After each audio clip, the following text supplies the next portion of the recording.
She was 22 years old, working a double shift at a steakhouse in downtown Calgary, when she stepped between a bullet and a little girl she had never met before in her life. And that single instinct, that one split-second decision that she would never be able to fully explain, changed everything that came after.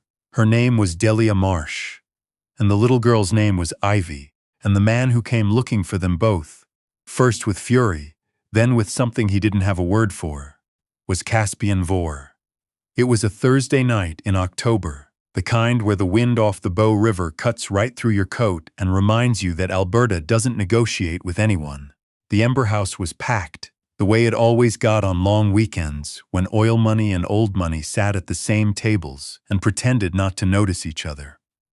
Delia had been on her feet since 11 that morning. Her lower back ached. Her smile had stopped reaching her eyes somewhere around the 4th hour, but it was still there, because tips didn't come to tired girls who looked tired. She was carrying a tray of water glasses toward table 7 when the front door opened.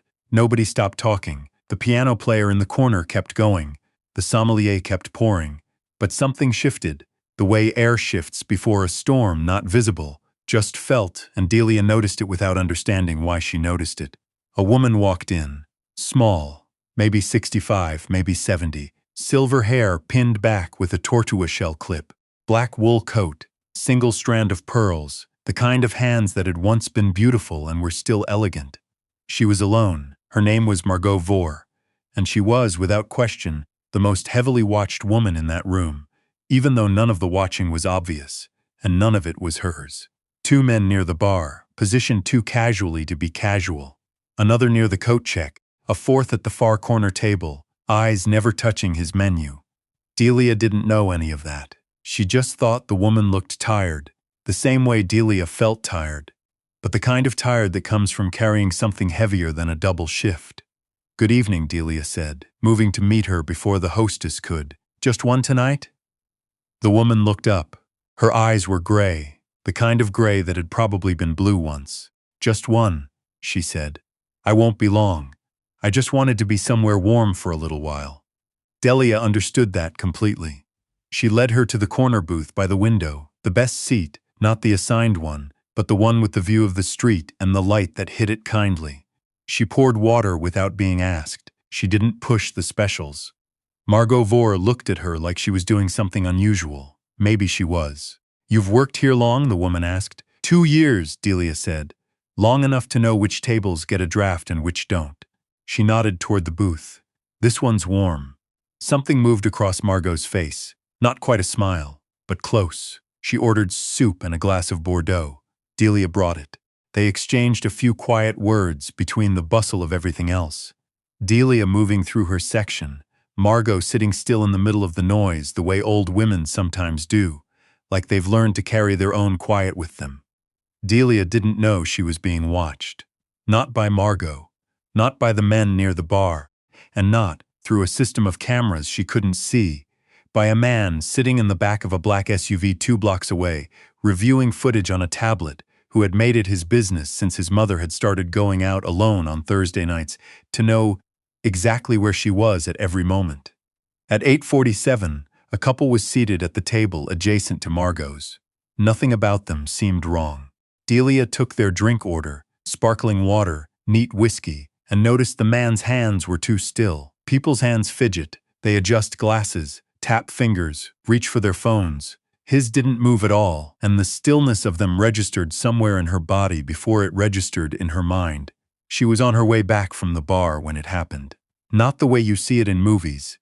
Not slow, not cinematic, not with warning music. Just a sound like something hard hitting something harder, a chair scraping, and a child's voice cutting through the restaurant noise, with a sharp, involuntary cry. Delia spun. She didn't see the man from the couple's table anymore. She saw a girl, maybe 9 years old, dark curls, a red coat, sitting 3 tables away with a woman Delia hadn't noticed, and the girl was standing up, knocking back her chair, because the man was moving toward the gray-haired woman in the corner booth, and the girl had seen it before anyone else had. Delia's tray hit the floor. She was moving before she had decided to move. Later, she couldn't tell you what she was thinking. She wasn't thinking. Something in her body just went, the same way you catch a glass before you see it fall. Pure, stupid reflex. She got between the man and Margot Vore. The first shot went into her left shoulder. The shock of it was so large she didn't feel pain. She felt impact, displacement, like being shoved hard by someone much bigger than her. She stayed on her feet. She didn't know how. Her hand grabbed the edge of the booth, and she pulled herself in front of the older woman, shielding her. And the second shot was the one that put her on the ground. She went down hard on the black and white tile. She heard screaming. She heard glass breaking. She heard the sharp crack of the men near the bar, moving finally, too late. And then the restaurant erupted into chaos around her. And above it all, she heard a child still crying, and she thought, absurdly, the little girl is okay, the little girl is okay. And then the lights above her started to blur, and the ceiling became very interesting, and everything got very quiet in the way things do when your body decides it has had enough for one night. The last thing she saw clearly was Margot Vore's face, very close to hers. The woman's hands pressed against her shoulder. The pearls swung forward. There were tears on the woman's face. "Stay with me," Margot said. "Don't you dare close your eyes." Delia wasn't sure she had a choice. Now, before we go any further, if you're new here, welcome to Sadie's Romance Library. Hit that subscribe button, because we post new stories every week, and you are going to want to be here for where this one goes. And if you're already part of this community, you already know it's about to get complicated in the best possible way. Caspian Vore arrived at the Ember House at 9:03, 16 minutes after the first shot. Not because he was slow, because the call had come in fragmented, his mother's location, a woman down. And he had processed that information in the back of a moving vehicle doing 90 kilometers down McLeod Trail, with the kind of controlled precision that people who had never had to be precise under that kind of pressure would mistake for calm. He was not calm. He stepped out of the SUV onto broken glass that had been pushed out through the front window. His security team fanned around him. Police were already outside, cordoning. His legal team had already made 3 calls. None of that was remarkable. None of that required him. What required him was inside. His mother was sitting in the corner booth with a paramedic on one side and 2 of his men on the other, and she was not hurt. He established that in the first 2 seconds, the way you establish the one thing that matters before you let yourself register anything else. She was not hurt. She was pale. She was holding her hands in her lap and looking at the floor in front of her, and the look on her face was one he had never seen before in 68 years of knowing her, and it frightened him. "Mum." He was at her side immediately. "Caspian." Her voice was steady. The steadiness of someone who has decided to be steady, which is different from the steadiness of someone who simply is. "There was a girl." "I know. No." Her hand came out and touched his wrist. Her grip was surprisingly firm. "You don't know." She didn't hesitate. She didn't think about herself at all. She just put herself in the way. She looked up at him then, and her gray eyes were completely clear.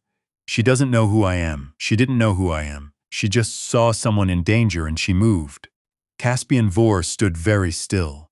"Where is she?" "They took her, already. She lost a great deal of blood." He was already turning. One look to his head of security, Brennan, who had been with him 11 years and needed no instructions, and the information was already flowing. Hospital, status, name. The name came back in 4 minutes. Delia Marsh, 22, single, no family in Calgary, originally from a small town outside of Lethbridge, renting a 1-bedroom on the 3rd floor of a walk-up in Beltline. 2 waitressing jobs, 1 at the Ember House, 1 weekend shifts at a breakfast place on 17th. No record, no affiliations. Nothing in her life that should have brought her anywhere near his. He stood in the wreckage of the restaurant for a moment longer than he needed to, looking at the place on the tile floor where someone had already laid a folded tablecloth over the worst of the blood, and he felt something shift in him that he did not have a word for and could not afford to examine right now. He left without speaking to the police. He had people for that. Delia woke up in a room that smelled like antiseptic and something floral, and it took her 3 full seconds to understand that the floral smell was real. There were flowers on the windowsill, actual flowers, fresh ones, white and yellow, and arranged in a crystal vase that did not look like it had come from the hospital gift shop. She stared at them for a long time. Her shoulder burned. Her side was stiff with bandage and tape. An IV line ran into her right arm. There was a woman sitting in the chair next to her bed. Not Margot. Someone younger. 40, maybe, with the particular posture of someone who has been trained to sit in rooms like this one, without appearing to be on guard even when they absolutely are. "Good morning," the woman said. Her voice was pleasant, professional, Canadian in the flat prairie way. "I'm Francis. I've been asked to sit with you." "By who?" Delia said. Her own voice came out rougher than she expected. Francis smiled. "Someone who would prefer to ask you that question themselves." Delia looked at the flowers again, then at the ceiling, then at her hand, which had a small bruise from the IV insertion and nothing else wrong with it, which seemed almost unfair given how the rest of her felt. "Am I safe?" she asked. It was not the question she had intended to ask first, but it came out before she could decide. "Yes," Francis said without hesitation, without qualification. Delia decided to believe her, because she was tired and her shoulder hurt, and the flowers were very pretty. She slept again. When she woke the second time, it was evening. The light through the window had gone orange and low, and Caspian Vor was in the chair. She knew who he was before anyone told her. Not because she recognized him. She didn't, not then. But because of the way he took up space. Not physically, though he was tall, broad, the kind of man who fills a doorway. But in the way that certain people simply occupy a room more completely than other people do, like the room itself has decided to organize around them. He was sitting forward, elbows on his knees, looking at her. Not at the monitors, not at his phone. "At her you're awake," he said. "Apparently," Delia said. A long pause. "Outside a cart wheeled in Vor," he said. "The woman you protected last night is my mother." Delia processed that. "Is she okay?" Something moved across his face. "She's fine, because of you." "Good," Delia said. "That's good." Another pause. He seemed to be deciding something. "You don't know who I am," he said. "Should I?" He studied her for a moment. "Most people in that restaurant did." "I was carrying water glasses," she said. "I wasn't paying attention to most people." And for the first time, just barely, just at the corner, something that might have been a real expression crossed Caspian Vor's face. Not quite a smile, but the precursor to one. "How bad is it?" Delia asked. "Honestly. One bullet passed through your shoulder without hitting anything critical. The second grazed your ribs and nicked a blood vessel. You lost significant blood, but no permanent damage." He said it the way someone says it who has read every word of the medical report twice. "You'll be in pain for weeks. You'll heal." "Okay," she said. "Okay," he repeated, like the word surprised him. "I don't really know what else to say," Delia said. "I'm not going to pretend it doesn't hurt, but I'm okay. I'm going to be okay." She looked at the flowers. "Did you bring those?" "My mother chose them." Delia nodded. "They're nice." Caspian Vor looked at her for a long moment in the fading evening light, and she looked back at him without flinching, not because she was brave, but because she was too tired to be afraid. And something happened in that silence that neither of them would be able to name for a long time afterward. "I owe you a debt," he said finally.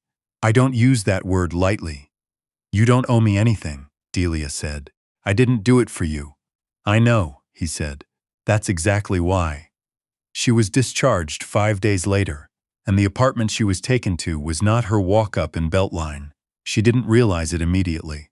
Francis drove her, and Delia was still on medication that made the world a little soft around the edges, and she thought they were just taking a longer route. Then the car pulled into a building she'd walked past 100 times on Center Street. Glass and limestone, the kind of building where the lobby has art in it. And the elevator required a key card, and the apartment on the 14th floor was 3 times the size of everything she had ever lived in combined, with floor-to-ceiling windows and a kitchen that looked like it had never once been used for scrambled eggs. "I can't stay here," Delia said. "You can," Francis said, setting down her bag. The same duffel Delia had packed in the hospital, because someone had gone to her apartment and packed it for her without asking, which she felt complicated about. "Your apartment is no longer safe. The people who arranged last Thursday have been identified and dealt with, but there are considerations that make it inadvisable for you to return to your previous life right now." "Dealt with," Delia repeated. Yes, what does that mean? Frances looked at her with that same pleasant, unreadable expression. It means the situation has been resolved. Delia sat down on the edge of a couch that probably cost more than 2 months of her salary and looked at her hands for a while. Outside, Calgary stretched in every direction, October sun hitting the glass towers, the river glinting silver in the distance. "He's not going to give me a choice, is he?" she said. "He's going to give you every choice," Frances said. "He just wanted to make sure you had somewhere safe to make them from." Margot came the next morning. She knocked, actually knocked, and waited to be let in, which struck Delia as unexpectedly polite from a woman who probably hadn't waited for permission in 40 years. She was carrying a tin of shortbread and wearing a cashmere sweater the color of old moss, and she looked in the morning light like someone's grandmother, which, Delia would learn, was precisely how she preferred to look. "I hope I'm not intruding," Margot said. "It's your son's apartment," Delia said. "I think you trump me," Margot smiled, a real one, full and warm. The smile that Delia would come to understand was the one she reserved for people she had actually decided to like. "May I sit? Please." They sat at the kitchen island with tea that Delia made from the very full, very carefully stocked cupboards, and Margot told her the truth about who her son was. Not all of it, but enough. Delia listened without interrupting. When Margot finished, Delia poured more tea and thought for a while. "Does it change anything?" Margot asked, watching her. "About that night? No," Delia said. "You were someone who looked scared, and I moved. That's all that happened." "That's not all that happened," Margot said quietly. "Well, that's all I decided." Margot looked at her for a long moment. Then she said, "My son has been running something very large and very dangerous for a long time, and I have watched many people try to be near him for many reasons. None of them were ever just present with him. The way you are. I've met him twice," Delia said. "Once when I was unconscious, I know," Margot said. "It's not about the number of times." She set down her cup. "I am not a romantic woman, Delia. I am a practical one, and practically speaking, you are the first person in 11 years who has made my son sit in a hospital chair." Delia didn't know what to do with that, so she didn't do anything with it, but she thought about it for the rest of the day. Caspian came that evening. He knocked too. She was in the kitchen attempting to cook something with the ingredients available, which were plentiful and too good for what she knew how to make, and she'd settled on pasta because at least that was honest. She answered the door in a sweater and socks, her arms still in the sling, and if he was surprised by her, he didn't show it. "You can cook," he said, looking past her at the stove. "I can make pasta," she said. "Don't oversell it. Are you hungry?" He looked at her again in that way he had, like he was calculating something, or like he had already calculated it and was now checking his work. "Yes," he said. So she made him pasta. They ate at the kitchen island, and he told her. She asked who had ordered the attack on his mother. A rival, someone who had wanted to send a message without starting a war. The kind of logic that only made sense inside a world where that was the available vocabulary. He explained it without dramatizing it, the same way he'd explained her medical report, clearly, factually, like she deserved to know the truth of things. She appreciated that. "They thought attacking her was safer than attacking you," Delia said. "Yes, because she had less protection." A pause. "Yes, that's backwards," she said. "She should have more." He looked at her. "She doesn't like it. She finds it. She says it makes her feel like luggage." "She's right that the way it was done is wrong," Delia said. "But the amount was wrong too, apparently." She twirled pasta around her fork. "For what it's worth." Caspian Vor set down his fork. He looked at her for a moment in the quiet of the kitchen, the building humming around them, the city spread out beyond the glass. "What do you want?" he asked. "From this? From whatever this is?" It was such a direct question that it startled her into directness back. "To feel safe," she said. "To go back to work eventually. To not owe anyone anything and not have anyone owe me anything. To just have my life, I guess. Even if it's a different version of it now." He nodded slowly. "I can give you safe," he said. "The rest will work." "That's not a plan," she said. "It's a starting point. Starting points need directions. Then we'll figure out the directions," he said, and something in his voice had shifted. Not softer. Caspian Vor was not a soft man, but open. In the way that something very solid can be open, like a door in a stone wall. She looked at him across the island with its 2 plates of pasta and 2 glasses of water, and she thought about what Margot had said that morning. The first person in 11 years who has made my son sit in a hospital chair. Okay, she said finally. He looked at her carefully. Okay? Starting point, she said. We figure out the directions. Here's what happened in the weeks after. The men who had been positioned in the Ember House that night, hired from outside Calgary, brought in specifically for the job, were found. The arrangements Caspian's people made for them were not the kind that get reported in newspapers, and Delia made a deliberate choice not to ask for the details. She understood what world she had stepped into. She didn't pretend otherwise. The 2 members of Caspian's security who had failed that night, one had been looking at his phone, one had stepped away from his post, were dealt with separately. Removed from the organization, which in this context was the equivalent of a mercy, and they both knew it. Caspian made sure Delia knew this happened. She didn't know why it mattered to him that she know, but it did. The man who had hired the outside team was a figure named only in the way such figures are named in these worlds, by what he controlled, not who he was. He had made his calculation. He had been wrong. The correction was swift, complete, and not discussed at the kitchen island. Delia went back to work 3 weeks later, not at the Ember House, which she never returned to, but at a smaller place near Kensington that she found herself, that she applied to herself, that had no connection to Caspian Vor's world. She needed that. She needed something that was still purely hers. He understood this without her having to explain it at length, which was either the most surprising thing about him or the most telling.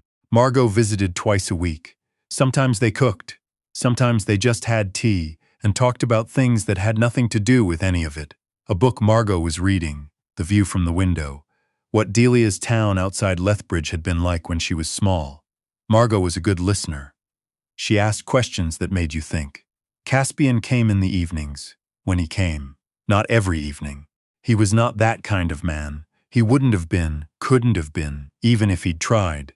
But often enough that the apartment started to feel less like a temporary place and more like the place where the evening happened, where the quiet happened. He told her things, in increments. She told him things back. It wasn't linear, and it wasn't simple, and there were nights when the weight of his world pressed in through the windows like the cold, and she had to decide all over again whether she was choosing this. She kept choosing it. She couldn't fully explain why. He never asked her to be something she wasn't. He never tried to make her smaller to fit somewhere easier. He watched her with that careful attention of his, the kind that could feel like scrutiny until you understood that it was actually the closest thing he knew to tenderness, and she got used to being seen by it. She got used to him. It was Margot, in the end, who said it plainly. A Sunday in December. Snow coming down outside the window, the early dark of a Canadian winter settling in. They were sitting with tea, the 3 of them. Margot had stayed for dinner, which was becoming a pattern, and there was a moment of quiet that held something in it. Margot set down her cup. She looked at her son. She looked at Delia. "You two are very stupid," she said pleasantly. "But I'm patient." Caspian looked at his mother. "We're not discussing this." "I didn't ask you to discuss anything," Margot said. "I'm making an observation. An old woman is allowed to make observations." She picked her cup back up. "Carry on."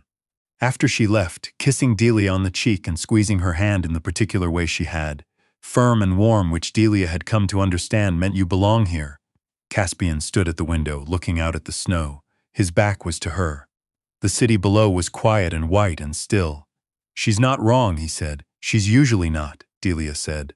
He turned around. He looked at her across the room with that expression she'd learned to read by now.